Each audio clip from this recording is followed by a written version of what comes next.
Existe um peso invisível que você carrega todos os dias. Ele não tem forma, mas ocupa todos os espaços vazios da sua mente. É o peso das tarefas não cumpridas, das decisões adiadas, das promessas que você fez a si mesmo e quebrou em silêncio. É o eco silencioso da palavra amanhã. Uma palavra que se tornou sua jaula e seu conforto. Você sente? O tic-tac do relógio não marca apenas as horas. Ele mede a vida que escorre por entre seus dedos, enquanto você espera pelo momento perfeito, pela motivação que nunca chega, por uma versão futura de si mesmo que magicamente terá a força que lhe falta hoje. Mas eu lhe digo, essa versão futura não existe. Só existe o agora. E neste exato momento, um ladrão está em sua casa. Um ladrão que não arromba portas nem quebra janelas. Ele rouba seu bem mais precioso, o tempo. E o mais trágico de tudo é que você entrega a ele a chave todos os dias. Hoje, nós não vamos apenas falar sobre procrastinação. Nós vamos declarar guerra a ela. E nossa arma será uma filosofia forjada para os campos de batalha da vida. Se você sente que está vivendo no piloto automático, à deriva em um oceano de desculpas, fique, porque ao final desta jornada, você não terá apenas um plano para organizar sua vida. Você terá recuperado o leme da sua própria alma. O mundo moderno é um arquiteto de distrações. Cada notificação, cada rolagem infinita, cada nova série sussurra a mesma mentira sedutora. Depois. Descanse agora, faça depois, divirta-se agora, sofra depois. E nós, exaustos pela cacofonia de estímulos, aceitamos. A procrastinação não é apenas um mau hábito. É a epidemia silenciosa da nossa era. É o sintoma de uma alma que perdeu seu propósito, que esqueceu sua própria força. Nós confundimos o desejo de conforto com a necessidade de recuperação. Acreditamos que evitar a tarefa difícil é uma forma de autopreservação, quando na verdade é a mais lenta forma de autodestruição. Cada depois é um pequeno prego que martelamos no caixão de nossos sonhos. Cada tarefa adiada é um tijolo no muro que nos separa da vida que afirmamos desejar. Por que isso dói tanto? Porque no fundo da sua consciência, a razão sabe a verdade. Ela sabe que você foi feito para mais. Ela sabe que a disciplina não é uma punição, mas o caminho para a liberdade genuína. A dor da procrastinação não vem do trabalho não feito. Vem do conflito interno, da guerra civil que acontece em sua mente, entre o que você sabe que deve fazer e o que sua fraqueza o convence a fazer. É aqui que o estoicismo entra, não como um truque de produtividade, mas como um resgate.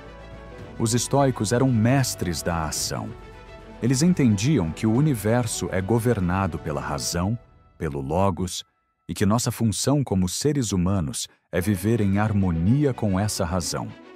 Adiar o que é certo, o que é nosso dever, é agir contra a nossa própria natureza.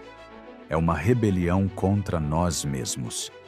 Antes de mergulharmos nas 10 lições que reordenarão sua existência, precisamos preparar o terreno. Precisamos entender que esta não é uma batalha contra o tempo, mas uma batalha pela nossa percepção dele. Sêneca, em suas cartas, nos adverte: não é que temos pouco tempo, mas que desperdiçamos muito. Ele nos via como mortais gastando um tesouro imortal, trocando horas de vida por distrações baratas.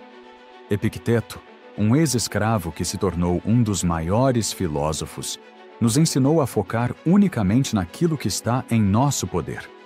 Nossas escolhas, nossos julgamentos e nossas ações. A tarefa à sua frente pode ser assustadora. O resultado pode ser incerto. Mas o ato de começar... o ato de começar está inteiramente sob seu comando. A procrastinação floresce na incerteza do futuro e no peso do passado, mas ela morre no instante em que você ancora sua vontade no presente.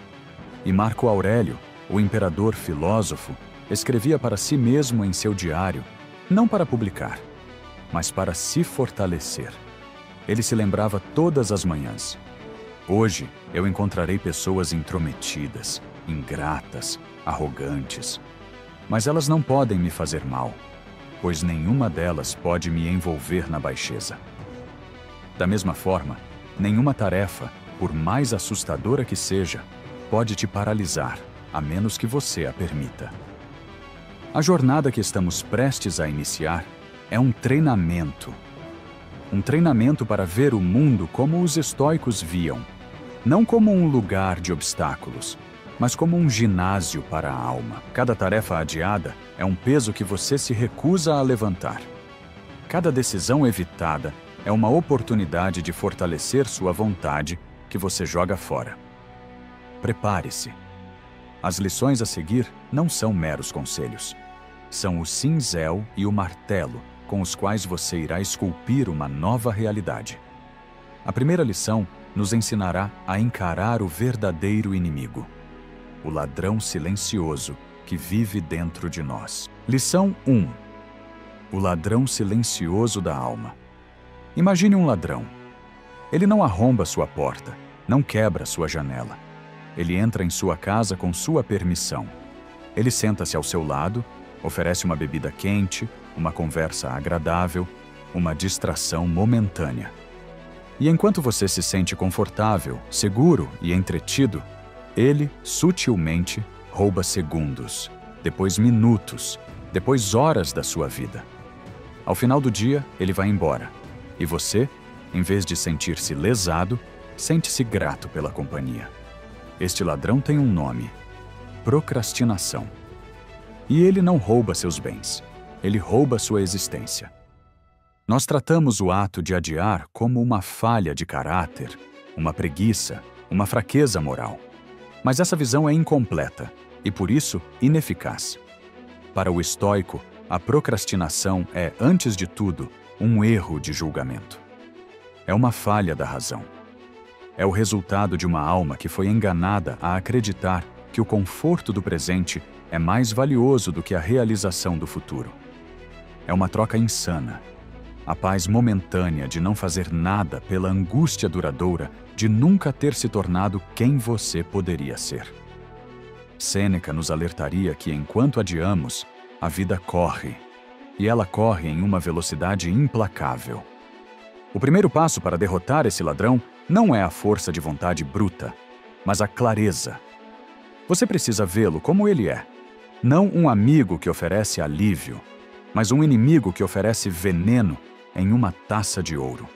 A tarefa que você adia, seja escrever um relatório, ter uma conversa difícil, começar a treinar ou organizar suas finanças, não é a verdadeira fonte do seu sofrimento. O sofrimento nasce da dissonância.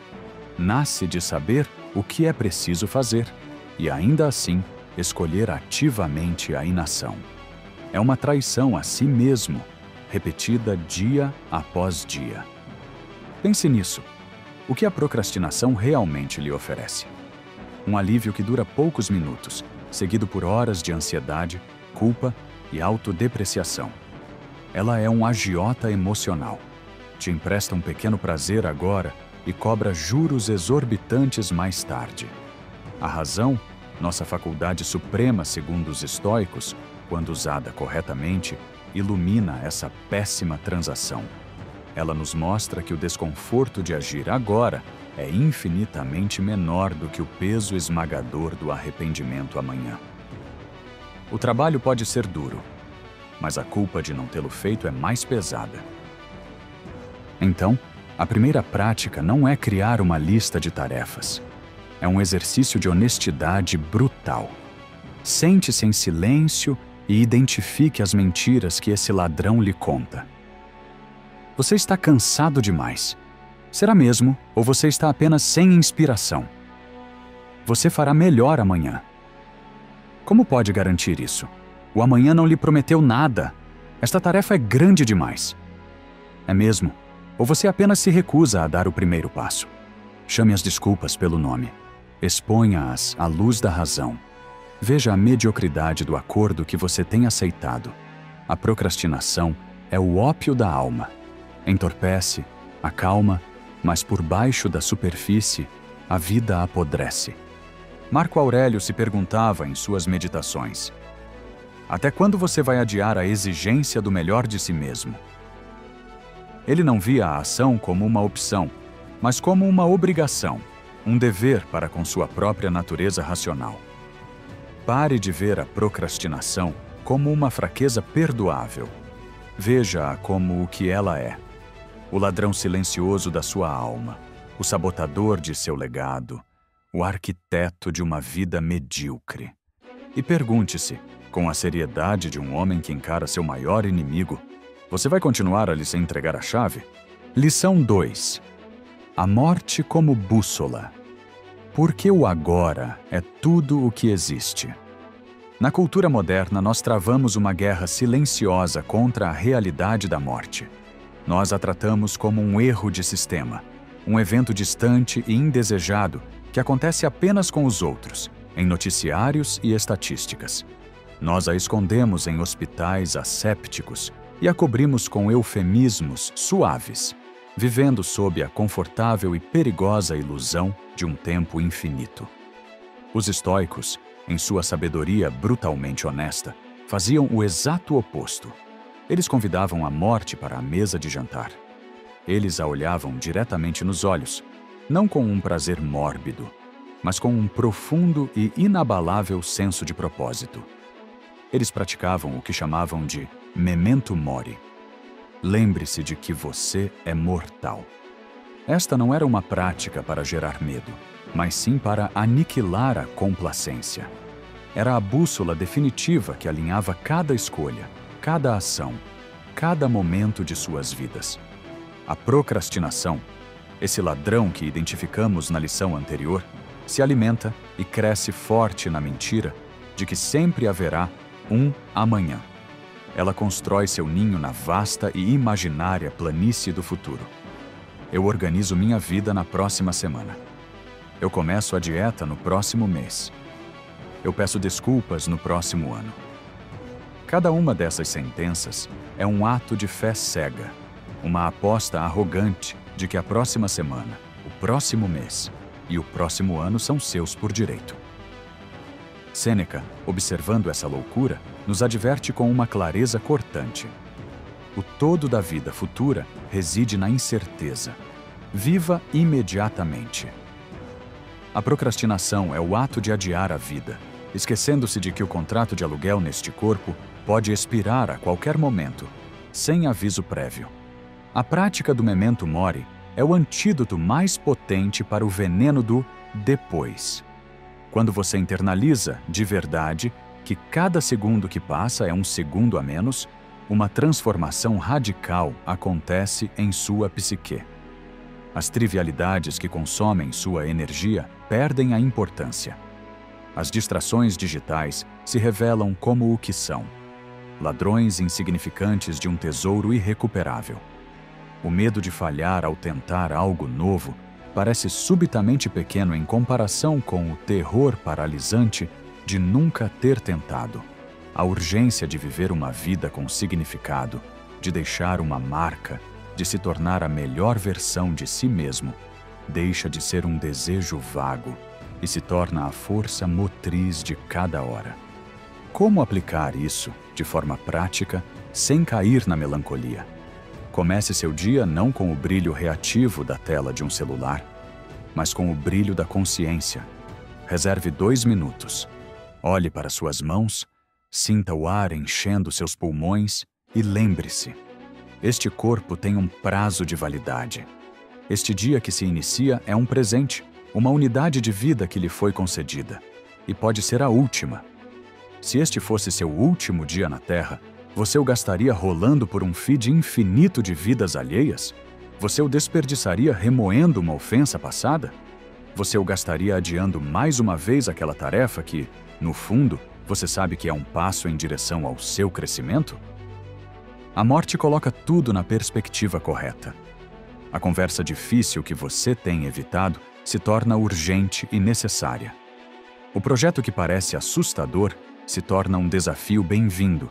uma chance de testar sua coragem. A organização da sua vida deixa de ser uma tarefa doméstica tediosa e se torna um ato de profundo respeito por si mesmo, um ato de honrar a breve e milagrosa oportunidade de estar consciente. Epicteto nos lembra que não somos perturbados pelas coisas, mas pelos julgamentos que fazemos sobre elas. Nós julgamos a tarefa como difícil e julgamos nosso tempo como abundante. O Memento Mori estilhaça esses dois julgamentos defeituosos. Ele nos força a perguntar: o que é verdadeiramente difícil? Enfrentar uma planilha ou enfrentar o vazio do arrependimento em nosso leito de morte? Use a morte não como uma sombra que o aterroriza, mas como uma luz intensa que queima tudo o que não é essencial. Deixe que a consciência da sua finitude incinere suas desculpas. Deixe que ela transforme cada eu deveria em eu vou e cada amanhã em agora, porque o agora é a única arena em que a vida acontece.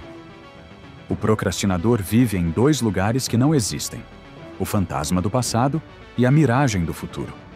O estoico, ancorado pela certeza da morte, planta sua bandeira firmemente no único território real: o presente. Sua vida está acontecendo neste exato instante. Você está participando dela ou apenas assistindo como um espectador? Lição 3. O círculo do poder pessoal. Onde a ação começa. Um dos maiores arquitetos da procrastinação, o engenheiro mestre da paralisia, é o sentimento esmagador de estar sobrecarregado. A montanha de tarefas parece tão alta, o objetivo final tão inalcançável, que a inação se apresenta não como preguiça, mas como a única resposta sã. Diante do monumental, nós nos sentimos pequenos, impotentes, como um soldado solitário diante de um exército infinito. A mente congela. É aqui, neste exato ponto de congelamento, que a lição mais fundamental de Epicteto se torna nossa arma de cerco, nossa chave mestra, a dicotomia do controle. Uma ideia tão simples em sua formulação e ainda assim tão revolucionária em sua aplicação, que tem o poder de dissolver a névoa da ansiedade e servir como o ponto de ignição para a ação imediata. Epicteto, um homem que conheceu a impotência da escravidão antes de alcançar a soberania da filosofia, ensinava que todas as coisas no universo podem ser divididas em duas categorias claras e distintas: aquelas que podemos controlar e aquelas que não podemos. O que não podemos controlar? A lista é vasta. O clima que se forma lá fora, a turbulência da economia, o trânsito na cidade, a opinião que os outros formam sobre nós, as doenças que podem nos acometer, o passado que já se foi e, crucialmente, o resultado final de nossos esforços. Passamos a maior parte de nossa vida mental e emocional em um estado de guerra contra essas coisas. Preocupamo-nos, frustramo-nos e nos paralisamos por causa delas. É como tentar comandar as marés ou gritar com as nuvens para que não chovam, um exercício de pura futilidade que apenas drena nossa energia e nos deixa exaustos antes mesmo de começarmos a lutar a verdadeira batalha. O que então podemos controlar? A resposta estoica é precisa, cirúrgica e profundamente libertadora. Nós controlamos nossos julgamentos sobre as coisas. Nós controlamos nossas intenções e nossos impulsos. Nós controlamos nossos desejos e nossas aversões. E, acima de tudo, para o propósito de destruir a procrastinação, nós controlamos nossas ações, momento a momento. Este é o seu círculo de poder pessoal. É o seu reino inviolável, a sua cidadela interior. A procrastinação acontece, invariavelmente, quando focamos nossa energia e atenção fora deste círculo. Ela prospera quando nossa ação depende de um fator externo. Eu só vou começar quando me sentir motivado. É focar em um sentimento, que é incontrolável. Eu só vou fazer isso se tiver certeza de que vai dar certo. É focar no resultado, que é incontrolável. Eu não posso começar porque a tarefa é gigantesca. É focar na totalidade da montanha em vez de focar na única parte controlável, o primeiro passo. A solução para a paralisia é, portanto, um ato consciente e deliberado de redirecionamento de foco. Pegue essa tarefa colossal que o aterroriza. Organizar minha vida inteira.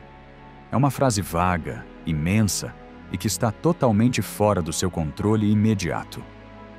Agora, de forma consciente, puxe seu foco para dentro do seu círculo de poder. O que você pode controlar agora mesmo, nos próximos 5 minutos?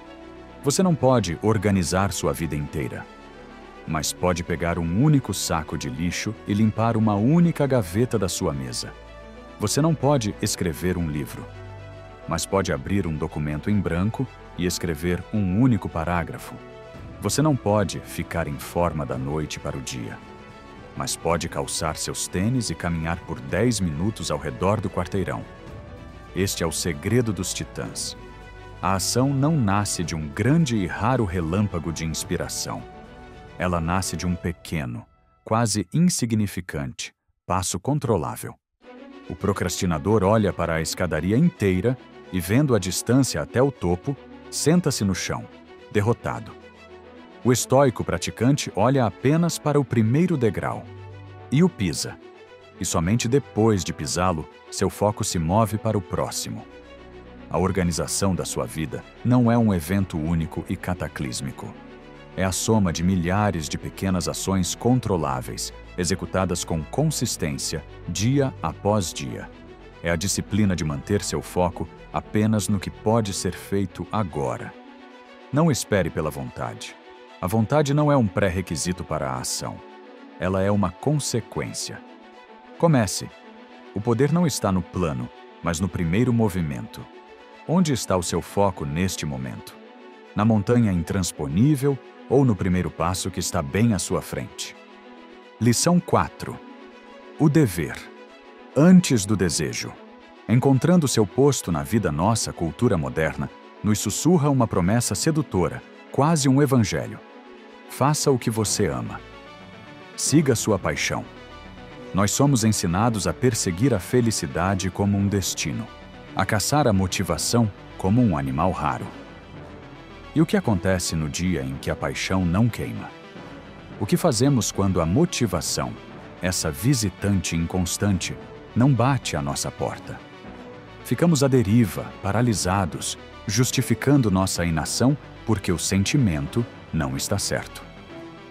Essa busca incessante pelo desejo como combustível para a ação é um terreno perigosamente fértil para a procrastinação. Porque no momento em que o desejo falha, e ele inevitavelmente falhará, a inação se torna a única opção lógica.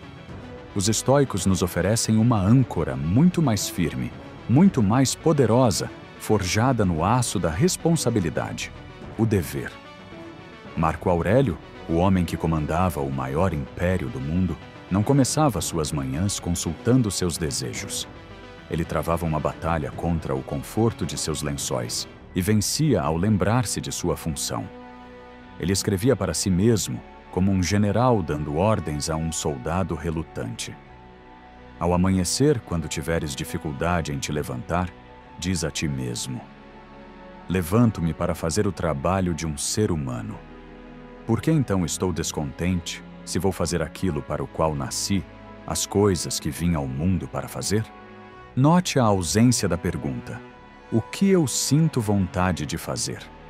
Ela é substituída por uma questão infinitamente mais poderosa: qual é o meu dever?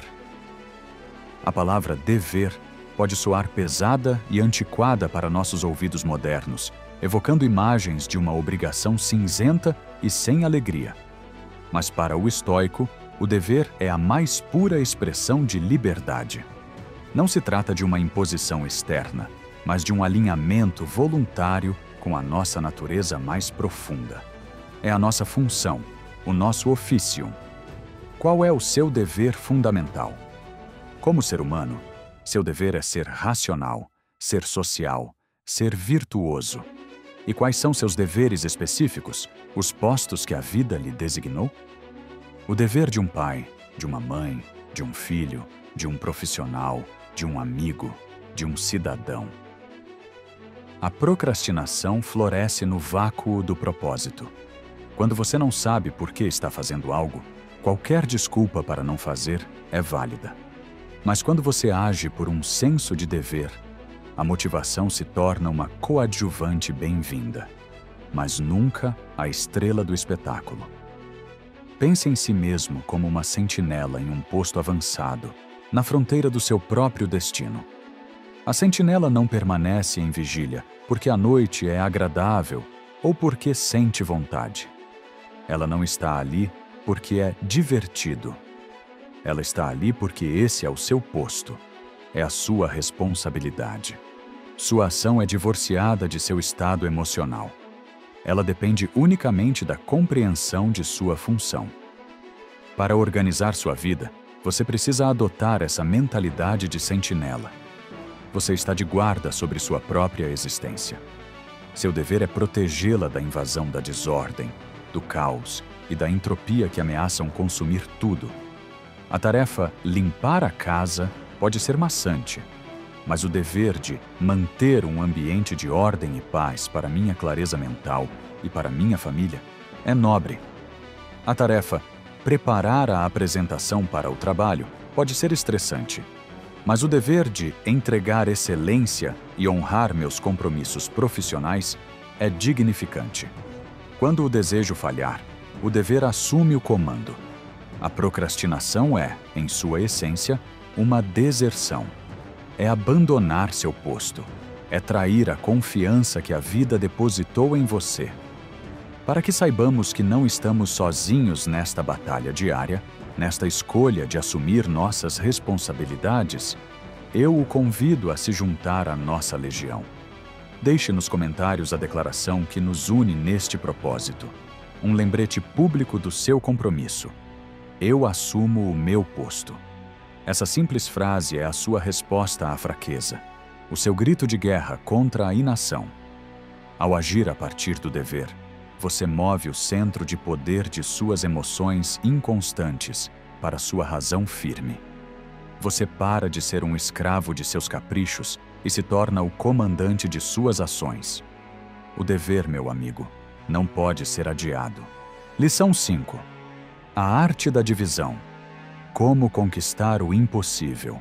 Um passo de cada vez. Organize sua vida. Escreva seu livro. Pague suas dívidas. As próprias frases são monstros.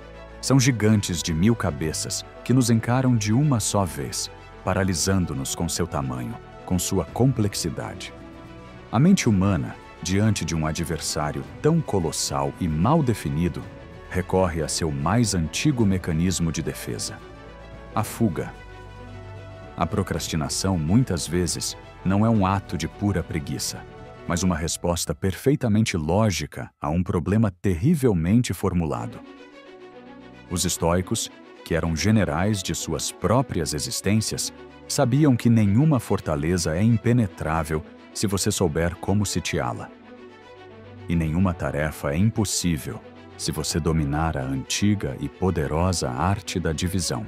Marco Aurélio, em suas meditações noturnas, aplicava este princípio não apenas a tarefas, mas à própria torrente da vida. Ele se aconselhava, com a calma de um cirurgião, a não se perturbar com a imaginação da vida inteira. Não abranges de uma vez os múltiplos e graves sofrimentos que provavelmente te sobrevirão. Ele escrevia: mas em cada um dos presentes, pergunta a ti mesmo: o que há nisto de intolerável e insuportável? Ele pegava a massa disforme e aterrorizante do sofrimento futuro e a quebrava em momentos presentes, em desafios individuais. E ao inspecionar cada pedaço sob a luz da razão, percebia que cada um, isoladamente, era perfeitamente administrável. Cada momento presente era suportável. Esta é a exata estratégia que devemos aplicar a qualquer projeto que nos intimida e nos convida a adiar. A tarefa arrumar a garagem inteira, abarrotada com anos de acumulação, é esmagadora. Mas e a tarefa retirar a primeira caixa do canto mais próximo da porta? Ela é simples. E depois dela, a tarefa abrir essa caixa e separar o que é lixo? Também é simples. E por fim, levar este único saco de lixo para a lixeira? É banal. A garagem arrumada é o resultado final, um conceito abstrato e incontrolável em um único momento. Mas cada passo individual é pequeno, claro e inteiramente dentro do seu círculo de poder. O grande segredo para realizar o impossível é parar de olhar para a face do impossível e focar obsessivamente no próximo passo possível. Essa abordagem, que a gestão moderna chama de chunking, ou dividir em pedaços, é profundamente estoica, porque exige a virtude da prosote, a atenção focada. Você retira sua mente da ansiedade do futuro, o projeto concluído, e da lamentação do passado, o tempo que você já desperdiçou, e a concentra como um laser na única coisa que importa, a ação que pode ser executada agora. É um ato de meditação em movimento. Seu universo se encolhe para o tamanho da tarefa imediata. O resto do mundo, com todas as suas distrações e preocupações, temporariamente desaparece. Pegue agora a maior fonte de procrastinação em sua vida. Pegue uma folha de papel e haja como um general planejando uma campanha. O objetivo final é a conquista. Mas quais são as batalhas que precisam ser vencidas? Quais são as marchas diárias? Quebre o objetivo em subobjetivos e depois quebre os subobjetivos em tarefas concretas. E então, se necessário, quebre as tarefas em ações que durem apenas 5 minutos. Você não paga uma dívida de R$10.000. Você abre a planilha financeira. Você lista todas as despesas do mês. Você identifica um gasto para cortar. Você liga para o credor para negociar. Cada passo é uma vitória. E cada vitória constrói a confiança e o momentum para a próxima. O procrastinador vê um muro intransponível. O estrategista estoico vê uma pilha de tijolos e sabe que só precisa mover um de cada vez. Esta arte também destrói a desculpa do "não tenho tempo". Você pode não ter 4 horas para arrumar a casa, mas certamente tem 5 minutos para lavar a louça que está na pia. Ao dividir a tarefa, você cria oportunidades para agir que antes eram invisíveis. Deixe de ser a vítima da montanha. Seja o engenheiro que constrói a estrada que a contorna, passo a passo, pedra por pedra. Qual é o primeiro tijolo que você pode mover agora mesmo? Lição 6. Desarmando a emoção. Como agir apesar do medo e da preguiça. Chegamos ao coração do campo de batalha. Se as lições anteriores foram sobre estratégia e logística, esta é sobre o combate corpo a corpo. O verdadeiro inimigo que o mantém preso ao sofá, que o faz fechar a aba do trabalho e abrir a da rede social, raramente é a tarefa em si. A tarefa é apenas um objeto inanimado. O verdadeiro inimigo é o sentimento que a tarefa evoca. É o nó no estômago que chamamos de medo do fracasso. É a névoa pesada da ansiedade da crítica. É o deserto insuportável do tédio da repetição. É o canto de sereia do conforto, prometendo alívio imediato. Nós fomos ensinados a acreditar em um mito perigoso e paralisante, o de que precisamos sentir vontade de fazer algo para então fazê-lo. Esperamos por um estado emocional ideal, motivação, inspiração, coragem, que na maioria das vezes nunca chega. E assim, voluntariamente, nos tornamos reféns de nossa própria bioquímica. O estoicismo nos oferece uma libertação radical desta tirania emocional através de seu princípio mais transformador. Epicteto o resumiu de forma imortal. Não são os eventos que nos perturbam, mas nossos julgamentos sobre eles. A tarefa em si é neutra. É uma folha de papel em branco. É a nossa mente, com seus pincéis de experiências passadas e medos futuros, que projeta nela as cores sombrias do pavor, da preguiça, da aversão. Escrever este relatório será terrivelmente difícil. Limpar a cozinha será insuportavelmente chato. Ligar para aquele cliente será constrangedor. Essas não são verdades objetivas no tecido do universo. São interpretações. São histórias que contamos a nós mesmos e que, de tanto repetir, passamos a acreditar que são reais. A prática estoica para vencer esta batalha não é a da supressão, mas a da dissociação.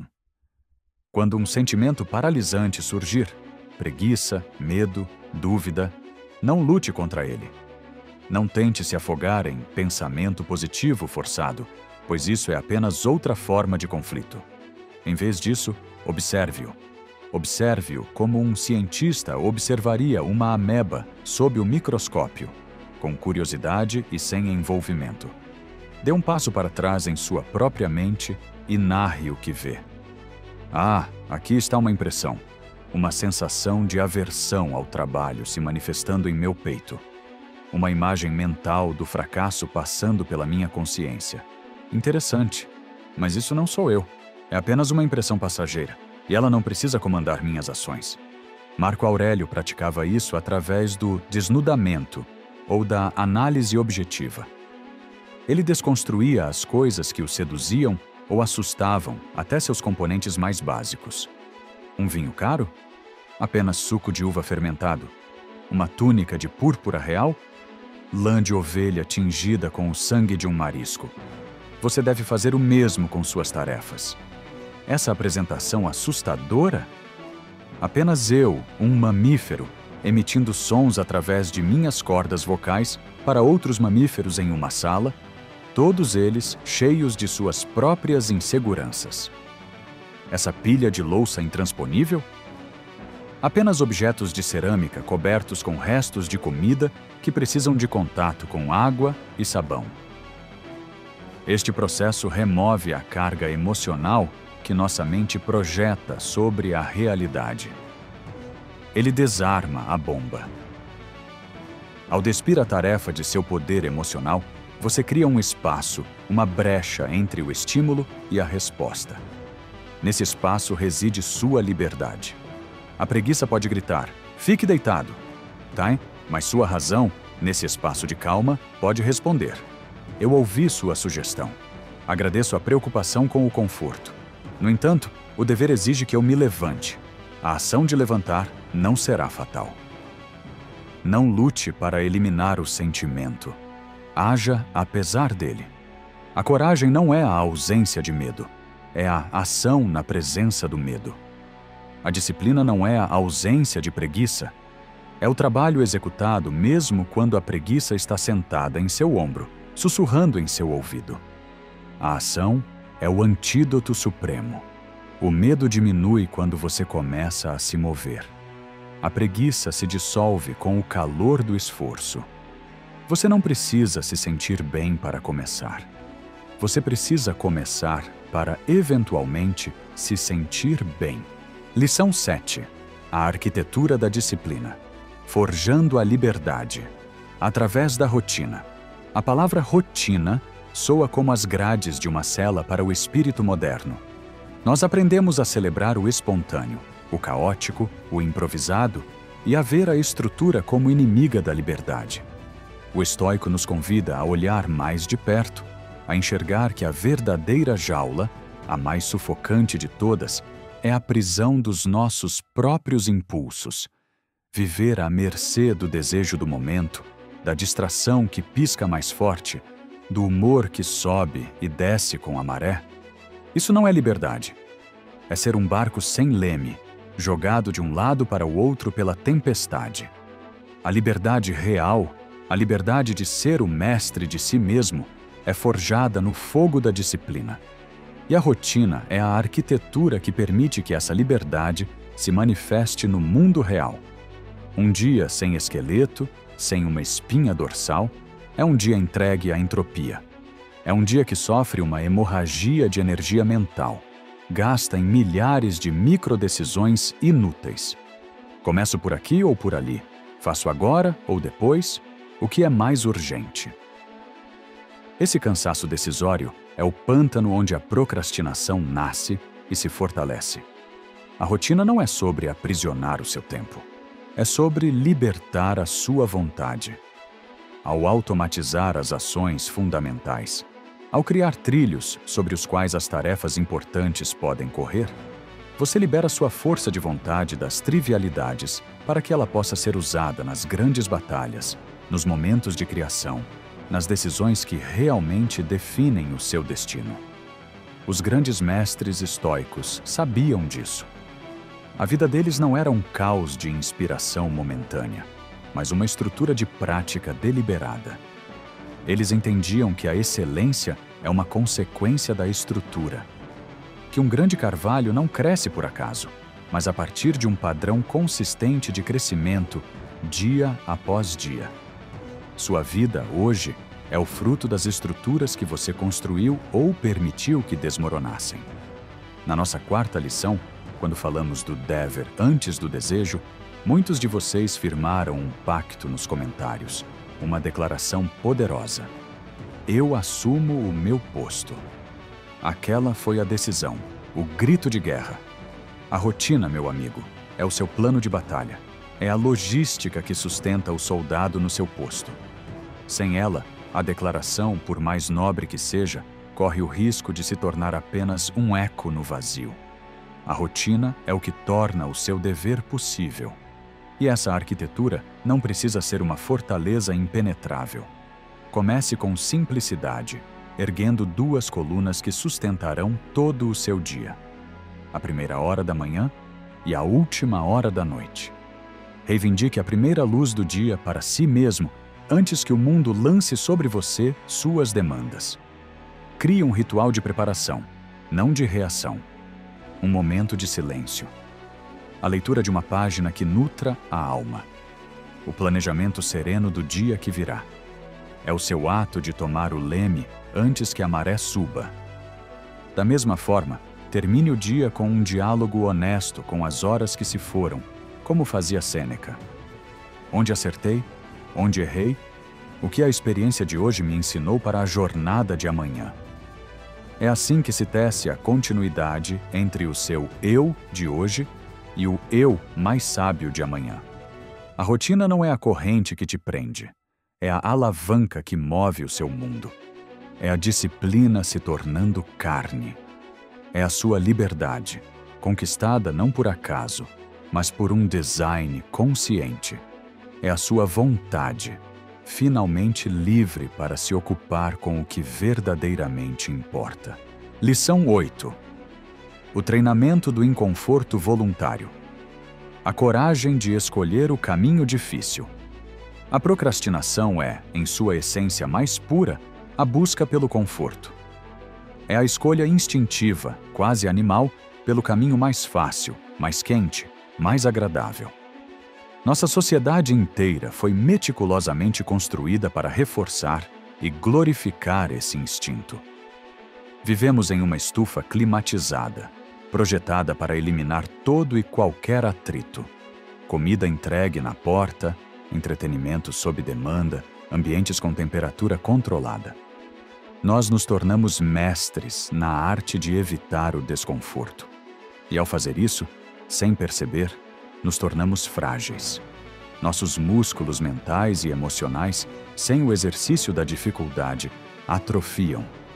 E quando o desconforto inevitável da vida se apresenta, uma perda, uma falha, um desafio inesperado, nós desmoronamos, como uma planta de estufa exposta à primeira geada.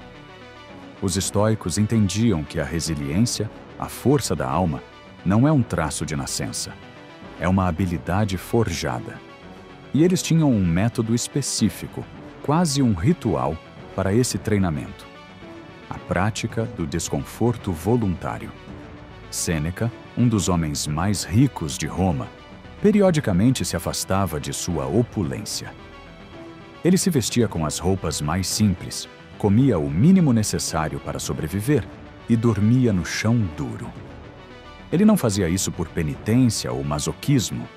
Ele o fazia como um cientista conduzindo um experimento, como um general testando suas próprias defesas. Ele se perguntava na prática: é isto que eu tanto temia? E ao experimentar a dificuldade por escolha, ele roubava o poder dela. Ele se vacinava contra o infortúnio, de modo que, se um dia a pobreza real batesse à sua porta, ela o encontraria não como um estranho aterrorizante, mas como um velho conhecido. Esta prática é uma arma devastadora contra a procrastinação, pois ataca sua causa raiz. A procrastinação é alimentada pelo medo do desconforto da tarefa. Nós tememos o esforço mental, o tédio, a dificuldade. O desconforto voluntário recalibra nossa percepção do que é difícil. Quando você deliberadamente se expõe a um desconforto maior e controlado, o desconforto menor e necessário da tarefa que você adia se torna trivial, quase insignificante. As oportunidades para este treinamento estão por toda parte, esperando para serem escolhidas. Tome um banho frio. O choque inicial, o desejo violento de sair, a batalha mental para permanecer sob a água. Isso é um treino estoico em miniatura. Você está ensinando, em tempo real, ao seu corpo que a sua mente está no comando. Você está provando a si mesmo que pode suportar o desconforto e sair mais forte do outro lado. Depois de enfrentar a água gelada por vontade própria, a dificuldade de responder a um e-mail complexo perde completamente o seu poder de intimidação. Pratique o jejum. Ficar algumas horas sem comer, sentindo a fome, mas não cedendo a ela, ensina o autocontrole e o diferencia entre uma necessidade real e um mero desejo mimado. Escolha as escadas em vez do elevador. Carregue as compras em vez de usar o carrinho até o carro. Leia um livro desafiador que exija esforço mental em vez de consumir entretenimento passivo. Cada uma dessas pequenas escolhas é um voto que você dá para uma versão mais forte e mais resiliente de si mesmo. É uma repetição no ginásio da sua alma. E há um benefício secundário profundo: o aumento da gratidão. Depois de um dia comendo pouco, uma refeição simples se torna um banquete. Depois de um banho frio, a água morna parece um luxo dos deuses. Você para de tomar as bênçãos da vida como garantidas e começa a apreciar a abundância que o cerca. Ao escolher o caminho difícil em pequenas coisas, você constrói a coragem para enfrentar o caminho difícil nas grandes coisas. Você deixa de ser uma criatura que apenas reage ao ambiente e se torna uma força que age sobre ele, capaz de suportar qualquer dificuldade em nome de um propósito maior. Lição 9. O diálogo noturno com a alma. A prática do exame de consciência. Como termina o seu dia? Para a maioria de nós, o dia não termina.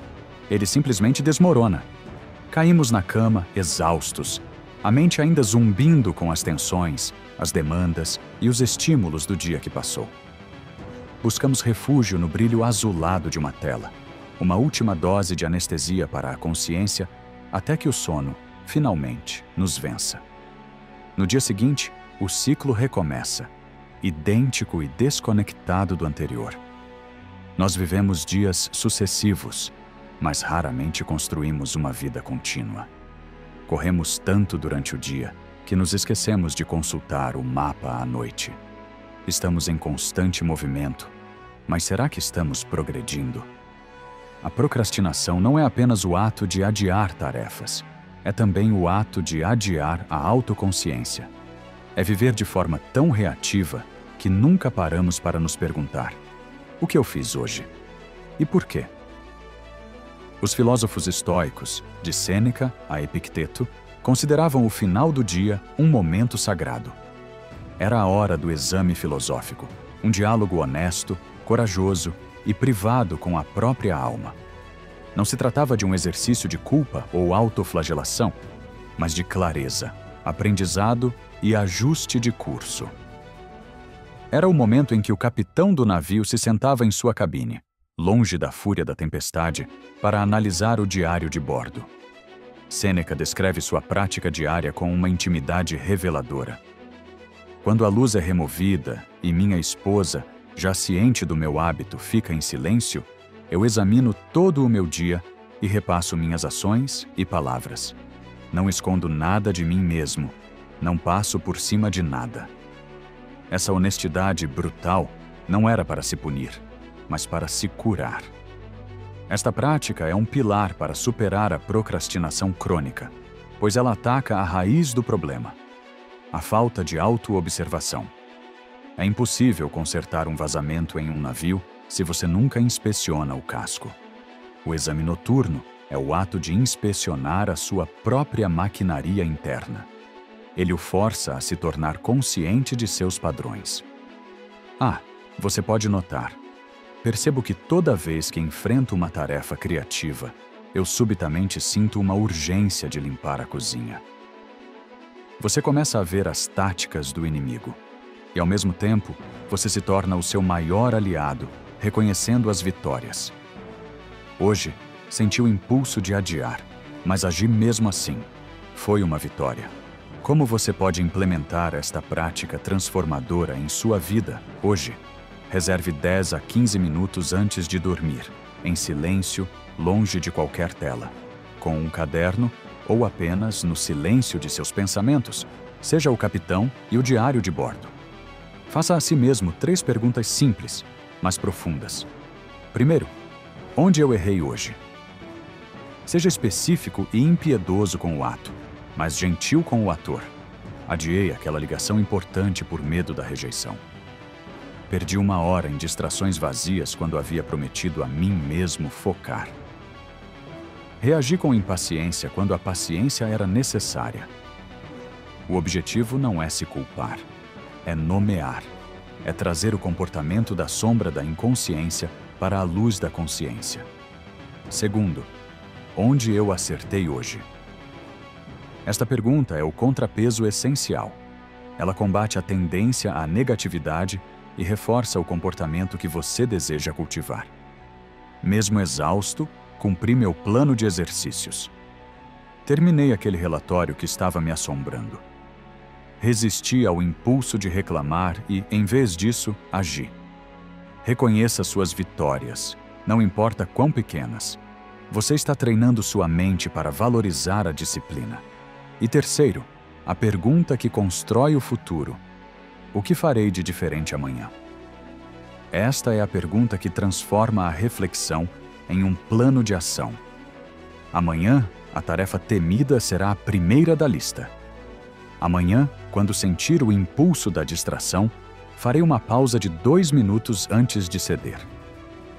Você está efetivamente preparando o terreno para o seu eu de amanhã ter sucesso. Este diálogo noturno quebra o ciclo da procrastinação inconsciente e o substitui por um ciclo de crescimento deliberado. A vida para de ser uma série de acidentes e se torna a sua maior obra de arte. Lição 10. A sinfonia da vida ordenada.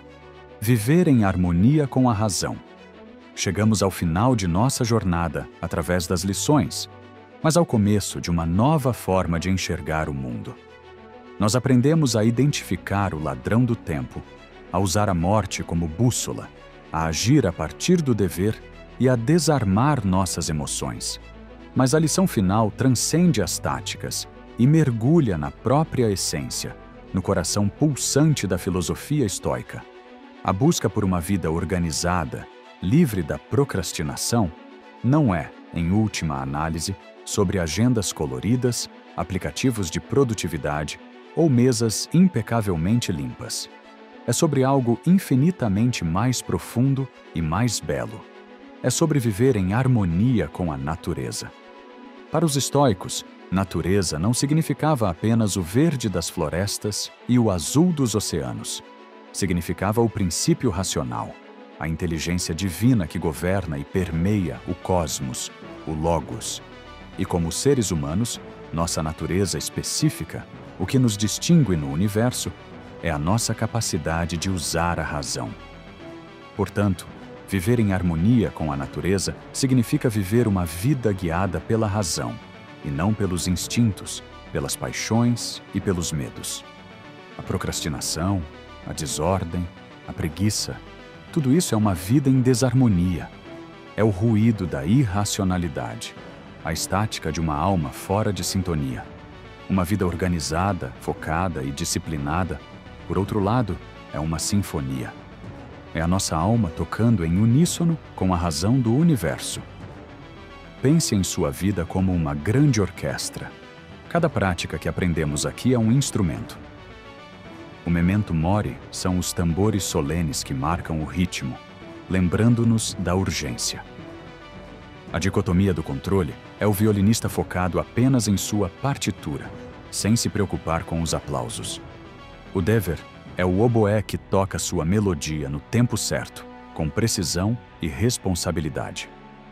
O desconforto voluntário é o som poderoso dos metais, forjando a resiliência. Seus valores são o maestro, sua razão é a partitura, e suas ações diárias são as notas.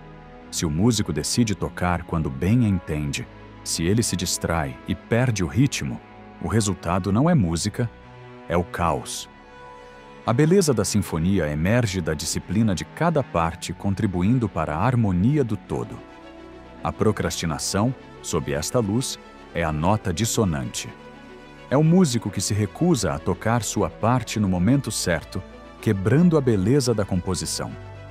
Organizar sua vida, portanto, é o ato de afinar seus instrumentos, estudar sua partitura com atenção e tocar sua música com excelência, independentemente de sentir vontade ou não.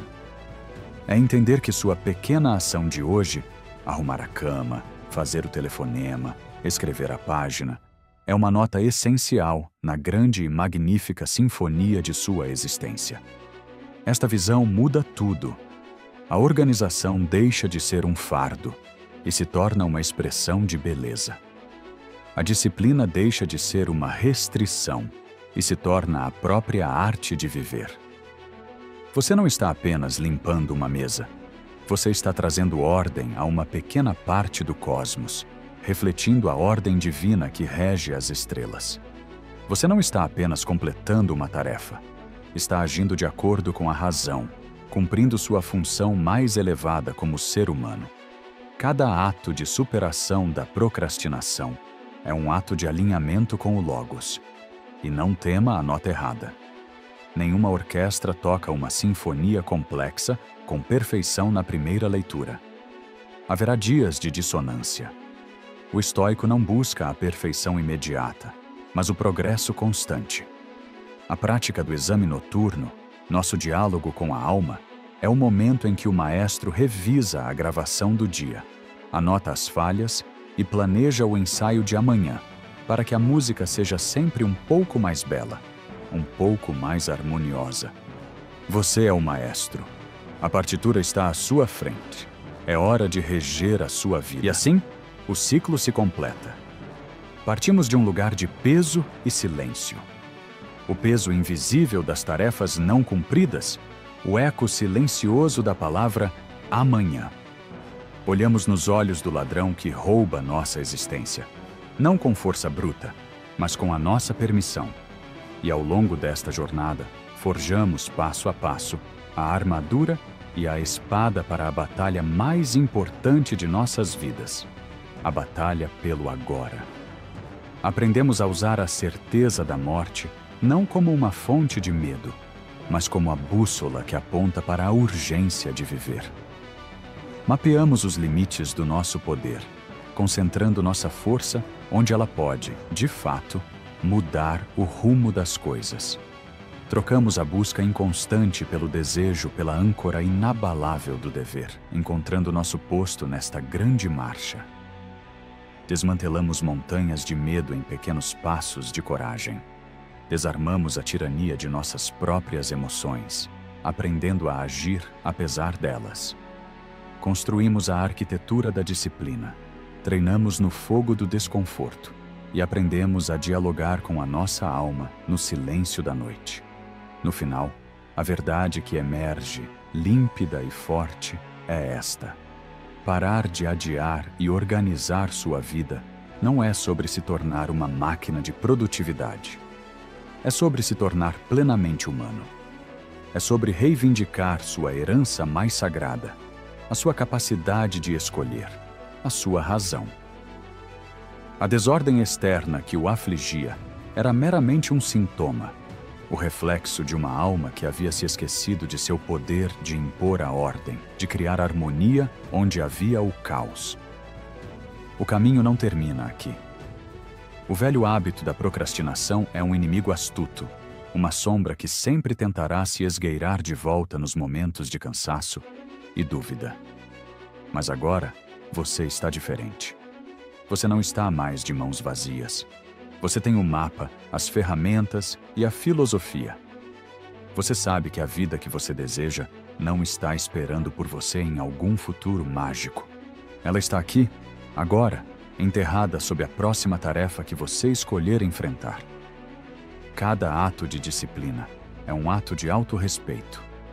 Cada tarefa concluída é um passo para fora da sombra e em direção à luz. Cada dia vivido com intenção é um tijolo na construção do seu legado.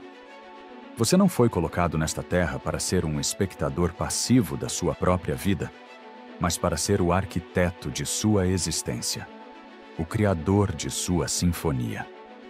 A vida que você adiou não foi cancelada. Ela esteve sempre aqui, esperando pacientemente por seu maestro. O estoicismo não é uma filosofia para ser guardada em uma prateleira. É uma espada para ser empunhada no campo de batalha da vida. A jornada para a autodisciplina é árdua, e ninguém precisa trilhá-la em solidão. Se estas palavras podem servir de mapa ou de tocha para alguém que você conhece, alguém que talvez esteja perdido na névoa do amanhã, estenda a mão através desta mensagem. Nossa conversa não termina com o silêncio deste vídeo. Ela apenas começa. A sua inscrição neste canal é o seu compromisso de que a busca pela sua melhor versão não foi apenas um evento de uma hora, mas o início de uma nova prática. É a sua declaração de que este treinamento continua. A batalha é diária, e nela estamos juntos.